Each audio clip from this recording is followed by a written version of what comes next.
বিএনপির বিরুদ্ধে কোনো কথাবার্তা বলতে হলে সাবধানের সাথে অজু করে কথা বলবেন।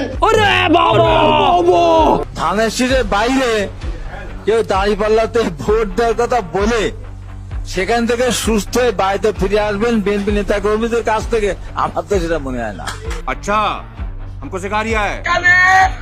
এনসিপি চলবে না, জামাত ইসলাম চলবে না, জাতীয় পার্টি চলবে না, সব কিছু চলবে।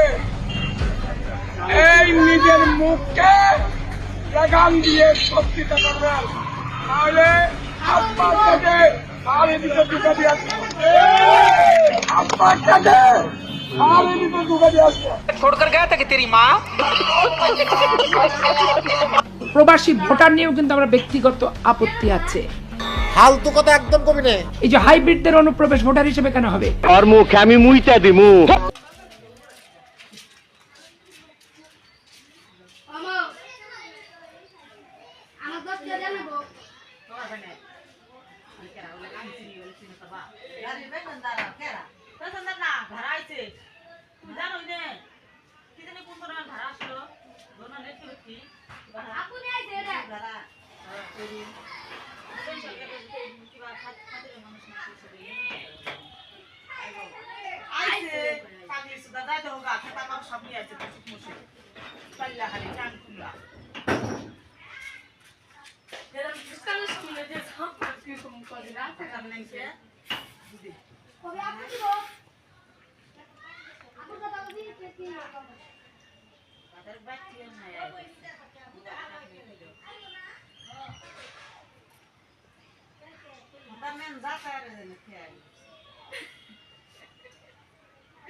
মানে সরিয়ে বলে ধরে মারছে এলে নু কইলো মোবাইলে সে গেল বুঝছো তো অসময় বলে কইছে যে আমার মায়ের থেকে কথা না